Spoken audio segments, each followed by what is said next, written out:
দিনটা ছিল পয়লা বৈশাখ, মানে বাংলা ক্যালেন্ডারের নতুন বছরের শুরু। তো সবাইকে শুভ নববর্ষ।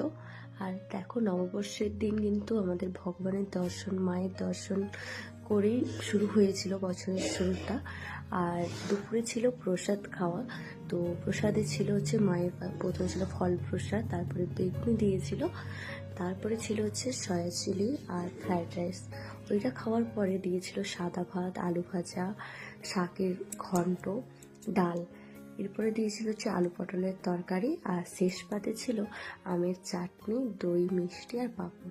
আর মিষ্টিটা কিন্তু আমি এরকম রস বের করেই খাই। তোমরা কে কে আমার মতো খাও অবশ্যই কমেন্টে জানিও। যাই হোক, তারপরে খাওয়া দাওয়া করে আমরা সবাই মিলে একটু ঘুরতে বেরোলাম। তো এইভাবেই আমাদের পয়লা বৈশাখটা কেটেছিল। তোমাদের কেমন কেটেছে অবশ্যই কিন্তু কমেন্ট বক্সে জানিও। চলো সবাই টাটা।